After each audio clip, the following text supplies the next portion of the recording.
Hey there, today we're comparing two cool tools, Scrintal and Miro. Both help you organize ideas visually, but they're built for different things.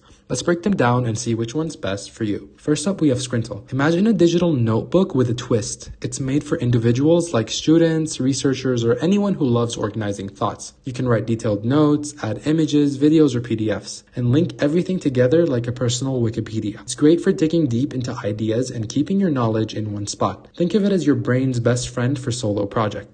Now we have Miro. This one's a team player. It's a digital whiteboard where groups can brainstorm, plan projects, or map out workflows. It's perfect for remote teams or office collabs. You get templates, sticky notes, and integrations with tools like Google Drive. It's less about deep notes and more about quick visual teamwork. If you're working with others, Miro is your go-to. So, how do they stack up? Scrintal is all about you. Great for personal research or big solo ideas with tons of detail and organization. Miro shines for teams, making brainstorming and planning a breeze with its simple visual setup. Scrintal's better if you want depth, like for studying or writing. Miro wins for group stuff like meetings or projects. Price-wise, Scrintal has a free plan while Miro's more team-focused and can cost more. Solo, pick Scrintal. Team, go Miro. There you have it, guys. Scrintal for your personal genius, Miro for your team magic. Which one's your favorite? Let us know in the comments below, and if you want more tech tips like this one, subscribe. And I'll see you guys next time.